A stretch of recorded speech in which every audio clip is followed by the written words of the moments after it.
How's it going, guys? Welcome back to another episode of Prey Pursuit. I'm Brad Alexander, and it's been quite a while since I've talked to you guys.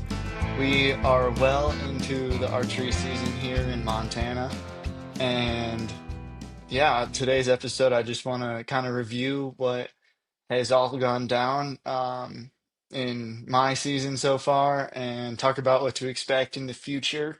There have been some changes around here. Um, you know, it's just been a wild couple weeks. Hence why I haven't uploaded in a while, and the posts have kind of laid back a little bit. I would blame it all on hunting, but life happens as well. Just a lot going on in my life. So, kind of been slacking on this end of things, and I do apologize for that. But let's be honest here, there aren't too many listeners that are relying on this content. So I do what I can, and here I am today to go over the past week and a half or so of the season and what to expect from here on out. So let's dive into it. Um, so many of you know that the last time we spoke, I was preparing for an elk trip that was going to be opening weekend. Like I said, life happens. It didn't totally work out. We were halfway out there, and I had to turn back around, take care of some other things going on. And I was able to get out for some whitetail hunting kind of locally, and there was a lot of action. It was a ton of fun. It was my first actual weekend bow hunting here in the state of Montana. So definitely got some experience under my belt now and better idea of how to approach the elk in a couple weeks. So I guess where should I start with this? We opening day, I went out solo, nice and early. Got to the trailhead at like 5 a.m., maybe a little bit earlier than that. Enjoyed, a cup of Joe on the way out, and there were about 10 to 12 other cars at this same trailhead. It's not particularly a private spot at all. It's obviously public land, but it was a well-known area, and so I kind of it was all last second, right? So I just went in with an open mind, and honestly, it worked out great. Um, I the only people I saw that whole morning were right at the trailhead, getting there around the same time as myself, and we were chatting. We were just talking about how crazy it was, how much this spot specifically has been blown up in the past year or so. Um, and yeah, so they were hunting elk, and I know there's elk in the area, but my tag doesn't allow me to hunt elk in other spots of Montana. So I was focused on the deer. I just knew there's a high population of whitetail in this area. So I kind of went out there, like I said, open mind and just to hopefully see some action. So hiked out about 45 minutes to an hour. Um, and 5 minutes, I want to say, before shooting light, I came face to face with a nice doe and basically just had a stare down for a few minutes. I wasn't prepared at all. I just had everything on my back. Not my release wasn't even on my wrist yet, and yeah, I just looked at this doe and spooked it. Not too far enough so I could make a play on it later, but yeah, that was the start of the morning. So it was off pretty hot to start. And I kind of had this plan I brought my like big pack out. I don't necessarily have a day pack. I actually recently purchased a marsupial hydration pack that attaches to my bino harness. So that came into play, and I honestly have been kind of running that more often lately, just in these local spots that I've been day hunting. I just fit a small container of water in there for hydration, and then a kill kit. and that's about it. I got that, my binos, and my rangefinder, which is like part of my binos. I just have that on me, nothing else. So I dropped my pack somewhere else, which I did have a firearm on me just in case of predators. There are bears and mountain lions in the area that I'm hunting, so I had that with me just in case. But I set that down in in a bush and marked it on my Onyx and or Go Hunt, whatever you prefer to use. I use both, so I do mark it on both just to make sure I have everything like kind of tracked out and ready, just so I don't lose my pack or anything like that. I set that down. I glassed a little bit once opening, should I say, shooting light kind of started, and I was glassing around, saw another group of does, and that's what I was after. This spot particularly, wow, it's been a while, guys. Sorry, but this spot I don't have any bucks in mind, or at least at this point I didn't because it hasn't. I didn't scout it or anything like that. I have a handful of doe tags, and frankly, I want meat in the freezer. So, and just practice. So found these does, and I was like, okay, perfect.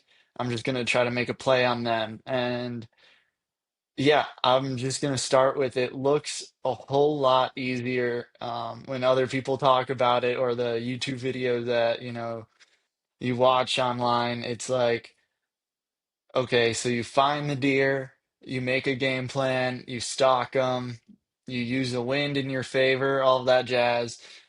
It's a whole lot easier when you're watching it online. When it comes down to it, I was very underprepared, way more so than I thought, and it was pretty challenging. So I made a stalk on this first group. I didn't even end up finding them from where I first spotted them. I basically just made a big loop around and came through some bushes and some trees, and where I thought they were sitting, they just weren't there. I couldn't even like spook them up from wherever they went. They just were on the move that morning. There was a cold front that morning, so it was honestly perfect for opening day. Saw plenty of deer running around that whole morning, but that first group couldn't even make a play on them. But my hopes were still high. I still saw deer moving around, so I was like, all right, no problem. I came through the trees up kind of further up than I expected to go. And of course, this was right after I dropped my pack and just have my hydration and kill kit on me and my binos and my bow. That's about it. Of course, right when that happens, I start to hear something that doesn't sound too familiar, yet, at least in my mind. And it was like very loud huffing and growling, in that sense. And I can't really describe what it was, but my guesses were it was a small bear or possibly a cat that was stalking me. And I was like, okay, this made a very quick, it was 20 minutes into the morning of daylight, and it made a very quick turn. I was a little panicked, but not too much. Just kept an eye out behind me because whatever it was tracking my scent and it was coming in quick. Um, couldn't end up like seeing what it was. I think I did spook it off because I made some loud noise coming towards it, hoping to scare it off. But yeah, I didn't have any protection other than my bow on me, and that does not leave me with a whole bunch of confidence to start off this season. So I was like, if it was a bear, I could legally take a shot at it with my bow and try to execute that plan and fill my bear tag. But my confidence in myself, knowing it was my first bow hunt and I just never taken an animal with my bow before, especially with my Hoyt, I don't, you know, I have confidence in myself, but if it was a bear and, say it charged or something like that, that doesn't sit right with me. So I kind of scurried out of that zone once I realized whatever it was kind of laid off and went searching for more deer, kind of regrouped myself back to where I dropped my pack. And that's when I saw the next group of deer. So they ran in front of me. I tried to make a play, didn't work out, spooked them, whatever. Kept moving around. I found where the grouse hang out, that's for sure. They were just, you know, they were flying around in the woods. They were just giving up my location for anything I was trying to sneak up on. But I kept moving, I kept going. I haven't explored all of this area before in the past seasons. So that was kind of my goal that morning. I found an elk wallow, which was awesome. I did not expect that whatsoever in this area. Um, so that just kind of, brought my spirits up a little bit. And I kept moving. And where I was at, it was like very thick drainages and open fields in between. So I was kind of just going through these drainages, would you say? But yeah, I don't know. Every drainage I went through, I found a group of deer. So I was like, all right, this is cool. I can rock with this. Get some more practice in. And so I kept going up and down these drainages into the thick stuff that kind of like kind of gets towards private in the thick stuff. So I was just hoping I'd cut something off coming up from feeding in the farmland down below. And as that continued, I did sneak up on a nice little herd of doe that were bedded down, and one definitely saw me, or heard me before it even saw me. But we locked eyes, and it was sitting at 50 yards, and it was staring at me the whole time. And by this point, I was like, I've kicked up so many deer, like this is all just for practice at this point. Just hoping I get lucky. And I don't know. Like I brought my binos up because, like I said earlier, that's my rangefinder at the time being. I made a rookie mistake during gun season last year, and I'm like, okay, I got these binos with rangefinders. I don't need my rangefinder. The little normal rangefinders that are you can just use in one hand. Big regret come this bow season. I didn't realize I'd get into bow hunting, especially as much as I'm into it now. So that's definitely back on the list of things I need to purchase because the big bulky binos, bringing those up like right in front of deer like that, it's just way too obvious. And I'll get into that a little more, especially as I'm gonna tell you guys what I'm gonna be buying for future reference. But anyways, I brought my binos up, ranged them in. I think it was like 55 yards. And I'm like, all right, I'm pretty confident up to 60. So just in case, I'm going to take two steps forward, two to three. I decided I was at about at 50 yards. And so by that time, I drew back. Deer still just staring at me. I didn't realize how many were actually there. But the one that was standing there was decent size. It wasn't a fawn or yearling or anything like that. So decided to take a shot and it ducked my arrow. And I've always, you hear the horror stories of deer, especially ducking arrows. I didn't realize how true they are, I guess. I hear it about axis deer and especially axis deer ducking arrows. They're just kind of known for it, but I've never heard it too much about whitetail. I do know in general deer duck arrows. I tested that theory and turns out it's true. They can duck an arrow. So I shot and it went right over its back. I watched it. The lighted nocks definitely helped out with that so I could track it. And they were off. There were three, like two stood up with the one that was already standing. And so three of them bolted off. I knew it was a clean miss, and I just watched where they went next, and that was the direction I headed next. Just because I didn't really have any intel of what else to do at that time. I was, like I said, first day bow hunting in the state of Montana. So I was just kind of guessing and going off the best of my ability. And Yeah, so I found my arrow luckily. There's like no damage to it or anything, and I have shot it during practice since then, so I know it still flies well. Can still use it, so definitely saved me a couple bucks there. Um, Pun intended. Haha. Anyways, I'm sorry guys. So I was kicking around for my arrow, and during this time, I actually spooked up.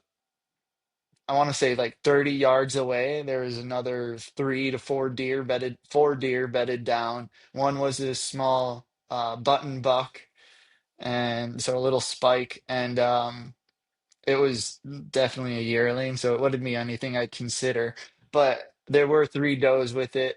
All four of them got up and ran, and I was like, darn, like I totally could have gotten another shot off at them if I knew they were directly like kind of lower to the hill off to my left. And my adrenaline was going a little bit just it being opening day and seeing so many deer. I wasn't totally being the quietest at this point in time. Especially the stuff that I found my arrow in was all like that old dried up brush that where you take a step and it just sounds like cracking sticks and like it just is the loudest sound you could make in the field. So rookie mistake once again. And yeah, so I watched those deer head the same direction. And basically off that, I just sat there, watched them with my binos and watched where they went. Luckily, they didn't go off into private. They were still on that public, just in the next drainage. So I just kind of watched them for a while and tried to make a play off them. And so that didn't end up working. It's all right. It was opening day. I didn't even expect to get a shot off. I was just happy with that. And I had to get back home sooner than later to take care of more things going on and just stuff I had to get done that weekend. So that's exactly what I did. I went out the next day, which would have been the 7th of September, and the weather had changed that morning. It was a lot warmer, I believe like 7 to 10 degrees warmer. And you could feel the difference too hiking in. It was just, low 50s. I didn't even think about that being like a big game changer based off the morning before until I was out in the field. And I was like, oh man, there's not many deer compared to the morning before. And that morning, Noel was with me. He came out just to experience it. And um, yeah, I mean, we saw deer, that's for sure. We made a play based off of where I spooked the last group um, the day prior. So we were hoping they just bedded down in that thick stuff, and I kind of left them alone for the rest of the day. Um, so that first morning, like I mentioned, I saw a bunch of cars there. There was no one else in the area I was hunting, which was super lucky. I guess everyone just kind of went high into the mountains, going for elk, which I can't blame them. It's the best time of year to do so. But I know that not many of them were hunting the whitetail I was looking for.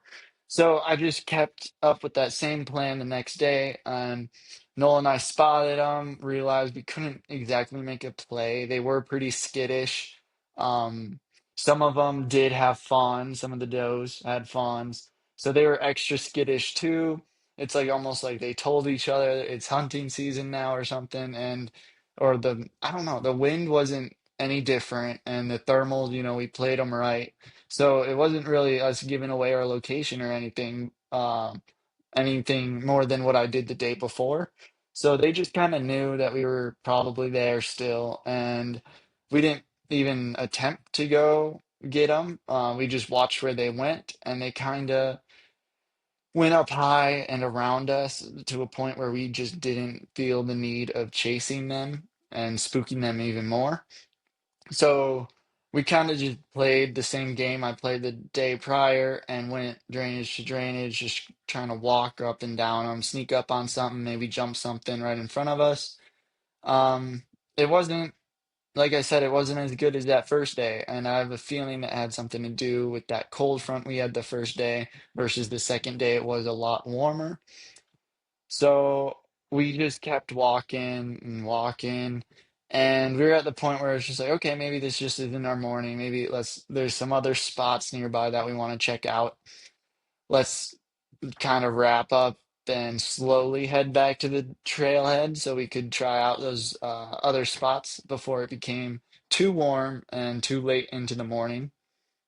So we started heading that direction, and you know, out of nowhere, we were just walking down a trail. It wasn't anything like we weren't expecting to see anything. We honestly have pretty low hopes about this point. And a nice little 6 point walked right in front of us. And so I spotted it and we stopped right in our path. And it saw us, but it wasn't quite sure what we were or what we were doing. And I think we stopped just in time to where he was like on the move but wasn't sprinting away, or he didn't like turn around and go the other direction. He was coming from private onto the public, and he was a good like 50 yards onto the public by this time, and he continued deeper into the public, and it went across the path ahead of us, but there was a good group of bushes that I was able, like when he went behind it, I was able to sneak around, and basically I was able to make a play. Noel does have a good set of rangefinders that I was borrowing that morning since I don't know, we traded, just thinking it would be a little bit easier for him to use the binos and for from a distance, and for me to get up close with the rangefinder. And we both were like, okay, he's around 60 right now, just based off of where he went behind the bushes. So I took like a good 10 to 15 steps up, got him within 45 to 50 yards, which is perfect for me. Especially with the day before, I knew to aim a little bit higher than expected. Um, and yeah, so I drew back and he walked out in front of me. And honestly, I was I was pretty dialed in. I could have made the execution if I'd liked to, but I looked at him and I thought to myself, it is day two, and I'm about to shoot my one and only buck that I can shoot this season. So I decided to lay off, watched him walk away. He was in the prone position, he was feeding between two groups of bushes. The first group was when I was able to sneak up, and then by the time he came out, I drew back. He looked at me, continued feeding a little bit, and just stood there, and that was like the opportunity I had. I was just happy I was there. I thought about it. I was like, okay, I got a lot of season left over. I want meat really bad, but there are a ton of does around. And so I let it walk, put my bow back down, that kind of was nerve-wracking because that I've never done that, at least at the poundage at my bow's at. I had to, slowly let off and not accidentally fire it. Also, just saving cost of arrows. That's just what you got to do. I laid off and let him walk. We watched where he went. And by that time, it was kind of getting later in the morning. That was like a 20 to 30-minute occurrence. Just kind of just happened on our way out. And by that time, we were like, okay, it is kind of late now. Let's just look for the does on the way out still, like kind of back to game plan that we had and head back towards the truck.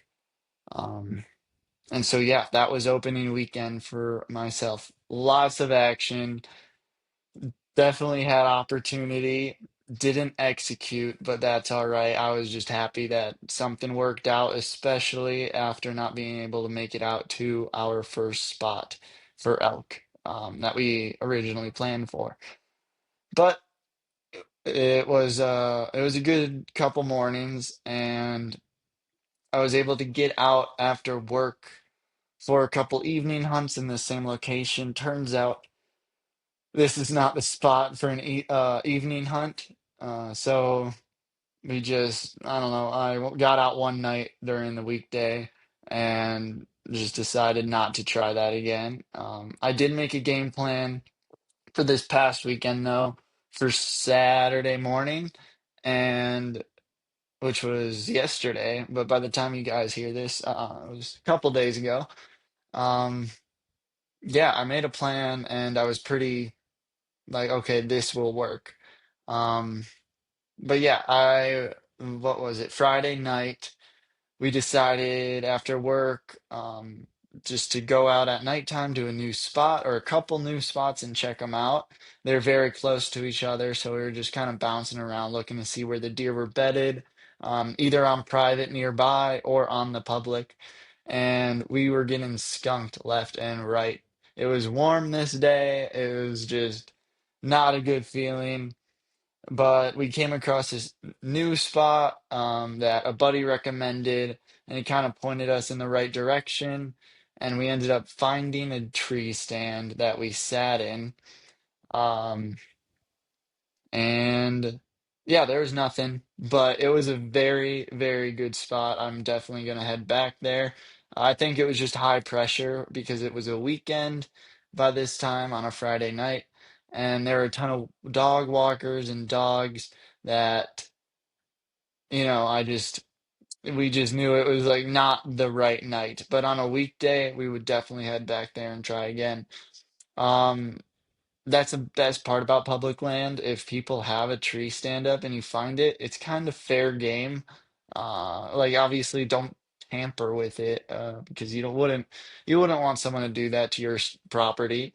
But at the same time, if it's open, it's open. You can go ahead, use it. That's at least how I feel about it. Um, if someone came out and was like, "Hey, you're in my tree stand," I would definitely be like, "Hey, sorry, but we've been here like this long. It's public land. Better luck next time." But like I said, I wouldn't tamper with it or anything like that. I wouldn't move it or anything like that. It's same as a trail cam. It's like you got to respect someone else's property. The difference is I wouldn't touch someone's trail cam. I do know that's some others have different opinions on that they're like, oh yeah, it's a trail cam on public land.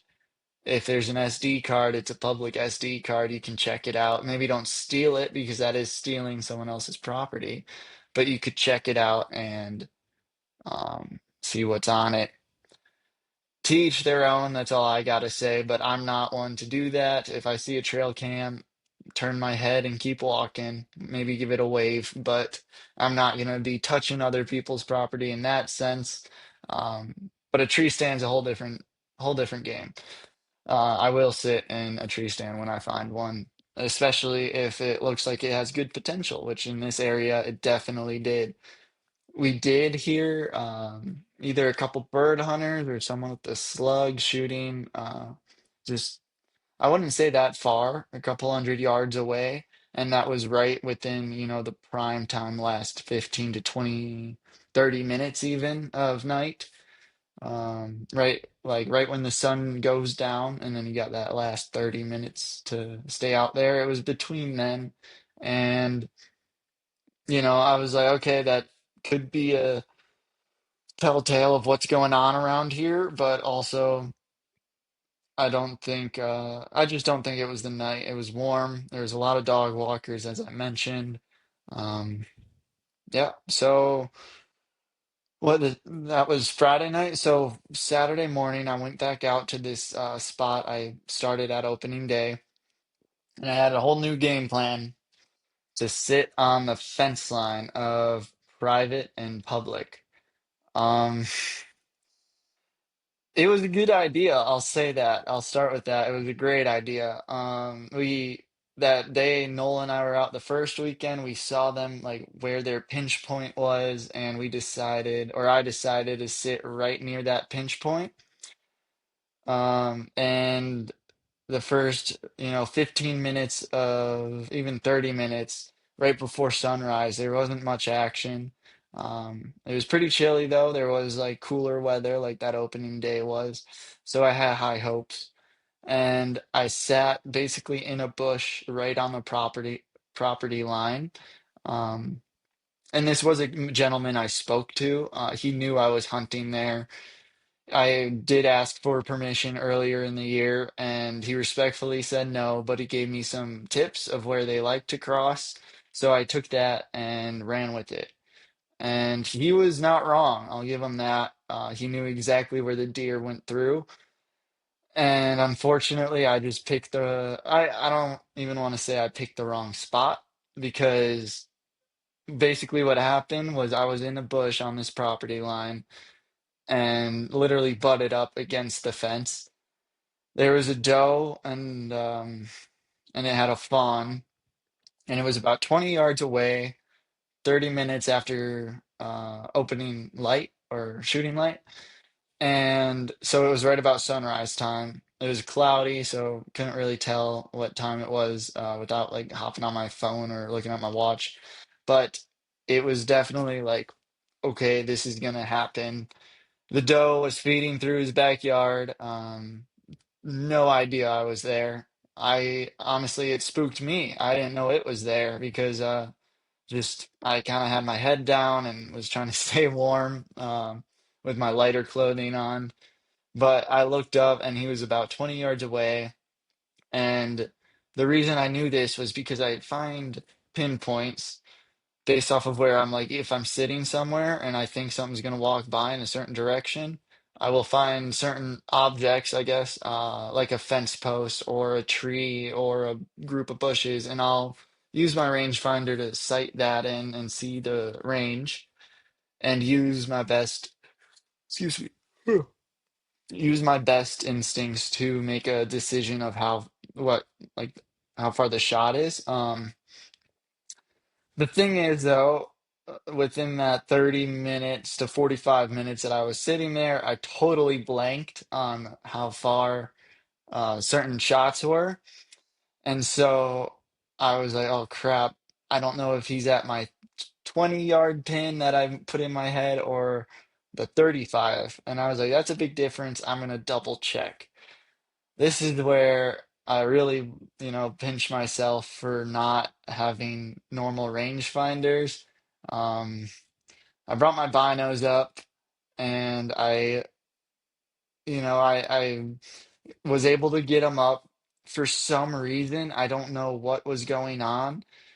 Never happened to me before, but my rangefinder was not ranging. Wouldn't even pull up like a number. It just had like the crosshairs where you would point them to range something, but it didn't come up with the yardage. I don't know if there was something in the view that was messing it up.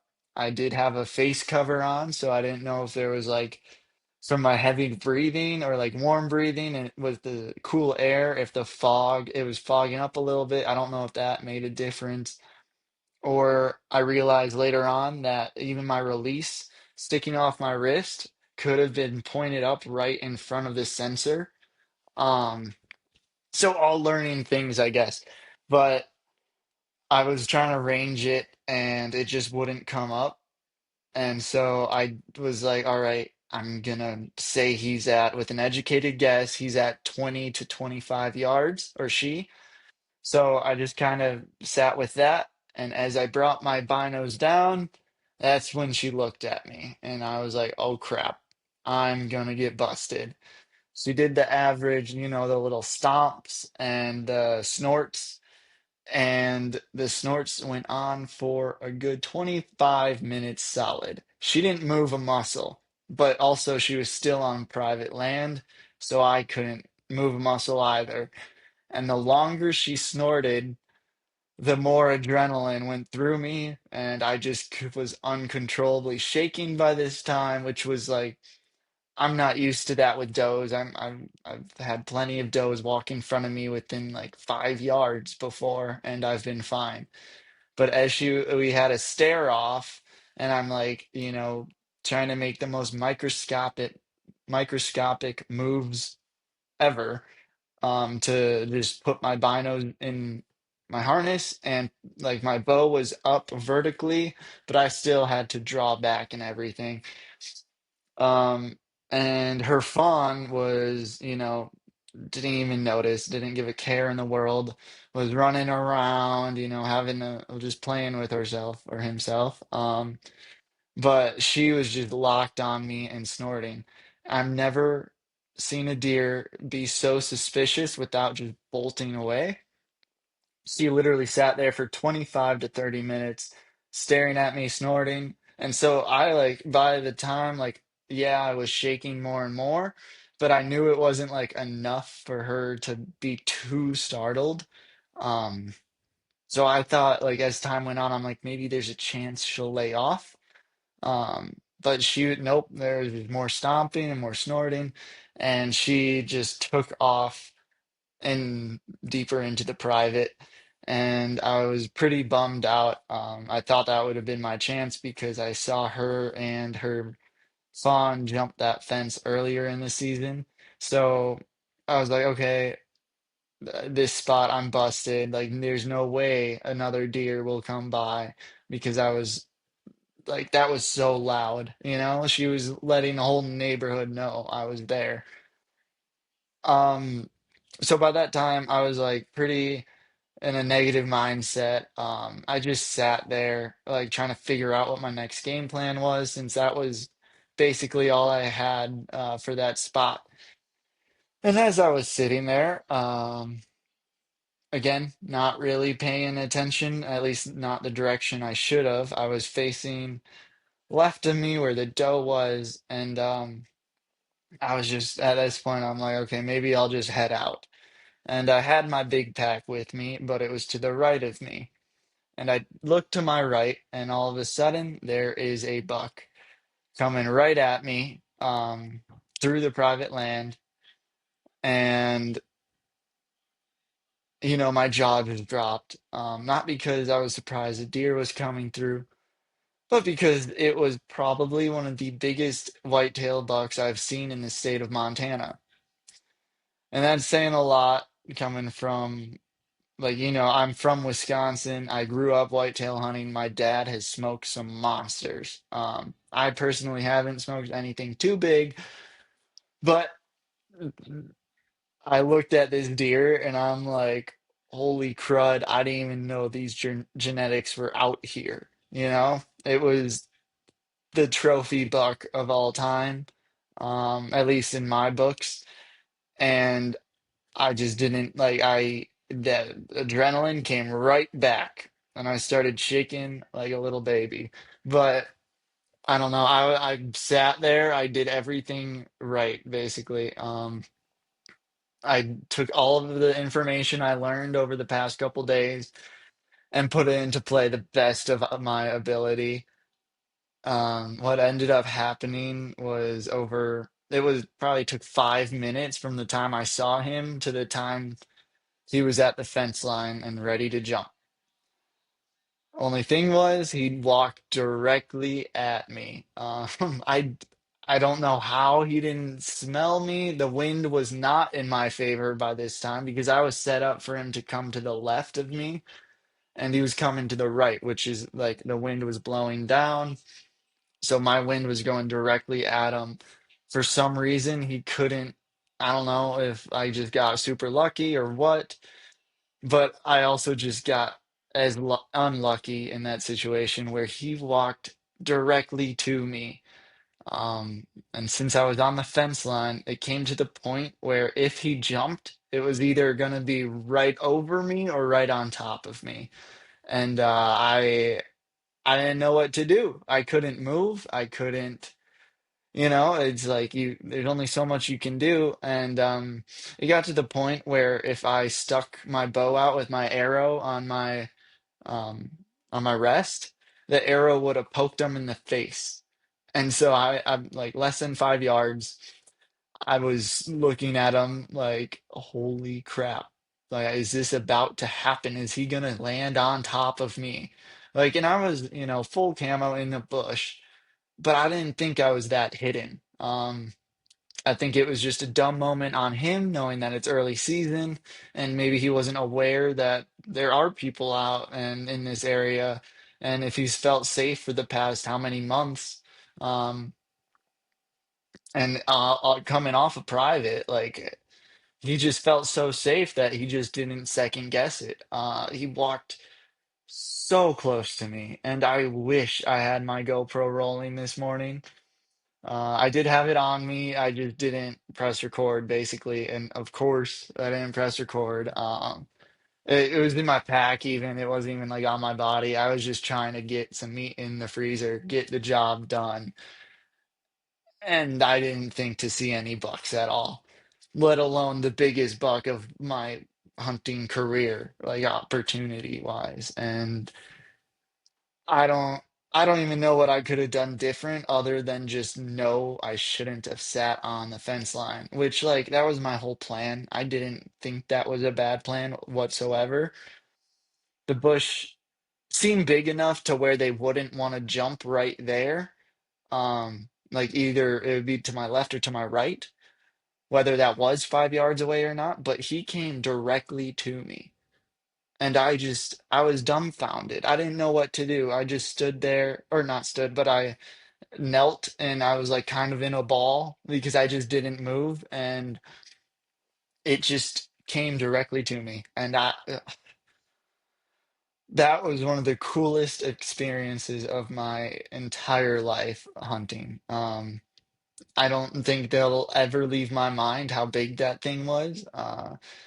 But the second he got to the fence line, then he took a whiff and could just smell me right. I was right next to him. There's no chance in the world that I wouldn't spook him away, either by moving or by, I was shaking a little bit. Whatever happened, he he took off really, really quick once he got up to me. But just the image of this. Like I was pretty, it was all adrenaline. It all happened so quick. It was either a 5 by 6 whitetail or a 6 by 6, so a 12 point whitetail, as I like to say, from the Midwest. It was a 12 pointer looking directly at me, and I I was so close to just shitting my pants. I sorry for the graphic details, but like I couldn't even believe that this was an opportunity presented just in my lifetime. It was a dream. It was something you would see on the show Meat Eater, or like I don't know, like it doesn't happen. And I thought I was dreaming for a little bit. Like after it happened, I like had to, like pinch myself, like what in the world? Um, but yeah, I was so mad, but at the same time I wasn't even mad. Um, I was mad at myself for not just coming off the fence line, even 10 yards.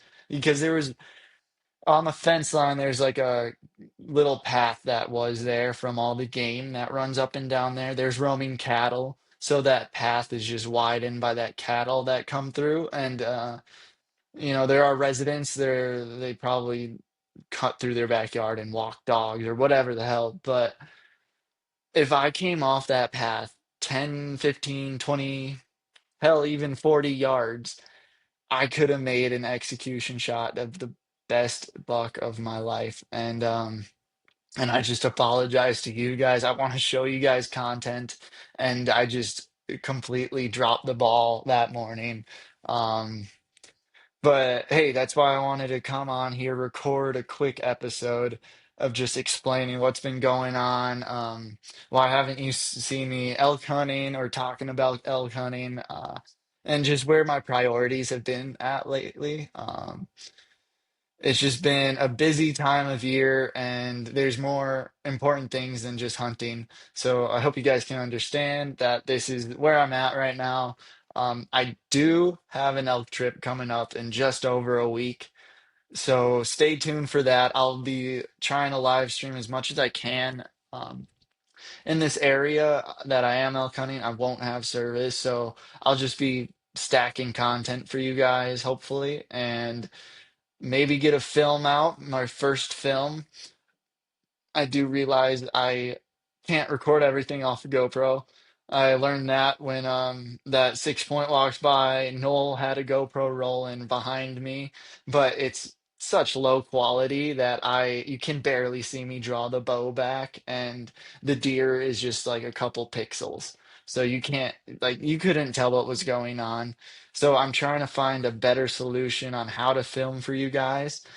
Um, but in the meantime, this is what's gonna happen. I'm just gonna keep throwing up podcast, short and long, just give you guys updates. But if you want to hear more, definitely follow on Instagram. That is where I post mostly everything. That and I mean TikTok, but that Instagram's where it's at. You'll see live updates on my story. You'll see the second I shoot something, I will put it on there. So be sure to check it out. And yeah, I don't know. This has been a great start to the season. Nonetheless, I don't have any meat in the freezer yet. We even went grouse hunting today just to try to, get some food on the plate, but it doesn't work out the way you want it to always. But that's all right. We'll make it happen here within the next week or so, at least for some birds, and I'll keep going after them doe. Honestly, one of my easiest doe moments could have been this morning when we were out for grouse, but I had a shotgun. I didn't have my required materials per se for deer hunting, and I let them slide this morning. So I'm just gonna keep going, gonna keep grinding. Um, Thank you guys for listening. Sorry it was such a short episode, and I don't know. It's been quite a start to this season, but it can only get better from here. So yeah, and I just want to say again, thank you everybody for your support. If you like this content and you want to keep supporting, be sure to check out Instagram. I got advertisements up for this merch. I got hats, I got stickers, uh we're actually down to one or two more hoodies left, size large. So if you're a large, be sure to hit me up and you can have that last one. Otherwise, I got t-shirts and hats and stickers still available. So be sure to honestly just message me personally through Instagram or TikTok or whatever you can find me on. That'll be easiest. Our website kind of went to shit, and that's all right. But we're just gonna try a different approach in that direction later down the line once we are picking up content and viewers. So for now, just message me personally, and I'll be able to ship it out to you. Um, and yeah, I don't know. Just good start to the season. Could be better, or it could be worse, you know? It's called hunting for a reason, and we're just gonna keep grinding and get back out there and back into it. Also, I just want to show you guys real quickly. I don't know if you can see in the background. I got a little office going, office setup. If you guys, for those who are watching, even on Spotify, if you look on your app right now, I'm just giving you a little sneak peek at our office we got going. Excuse the laundry in the corner, but you know, it's not too shabby so far. I'm gonna be able to get a better mic setup, a better camera setup, and we got chairs for guests to come in person and have conversations with them. I got some cool podcasts lined up down the line too, once hunting season kind of gets on its way and people are out of the woods. Basically, a lot of more content will come once it's slowing down in this season, so definitely stay tuned. Also, a little update from Keith. He is currently in Alaska with his brother and his cousin. So, hopefully they're seeing some stuff. I know they saw a couple bears by now, and they caught a bunch of salmon that they're going to be able to bring back. And, they're just having a blast out there. So, little update for you guys on that last episode. But yeah, hopefully they are successful and can come and join us on the next, I don't know, whenever they're back, the next episode. Maybe have a couple in between from here and then. But something to look forward to. And in the meantime, good luck with your seasons, guys. I know Wisconsin just started up this past weekend. I got a couple of Wisconsin buddies I'm planning on having on here too. So, like I said, a lot to look forward to. Um, and I appreciate everyone's support. It's honestly phenomenal seeing how many people actually kind of care. I never thought to say that or like realize that people like this stuff. People like to listen and be involved, whether they are hunters or not. Even just like, environmentalists, conservation people, they enjoy this content. So I sincerely appreciate everything. Thank you guys for listening, and I'll talk to you guys next time. Real quick, guys, before you go, I wanted a chance to let you guys know about a new organization affiliated with Prey Pursuit um, that will be starting up in about 2 weeks. We're going to have our first meet and greet on the Montana State University campus. This meet and greet will be for the new organization that we're going to be calling Hunting for Mental Health. Um, it's all in the name there. So my buddy and I, Jack, have been putting our brains together kind of for the past couple months and officially got together to jot down some ideas and come up with this new organization to support and awareness towards something positive in our community, which is something we've definitely needed to see within this past week. So, with that being said, come and join us if you're in the Bozeman area. Join us on the MSU campus around 5 p.m. on Monday, September 29th. And come and meet us. Get your name on the sign up list for future events. And yeah, it's just going to be a great start to an awesome organization. And I can't wait to see you guys all there and meet some of you in person. I really appreciate you guys listening to this, and can't wait to meet you. So, like I said, if you're in the Bozeman area, September 29th around 5 p.m., follow us on Instagram at Prey Pursuit, and I'll upload more details there as we get closer. Also, keep your eye out around town for flyers, and you'll find more information there. Thank you guys, and have a good night.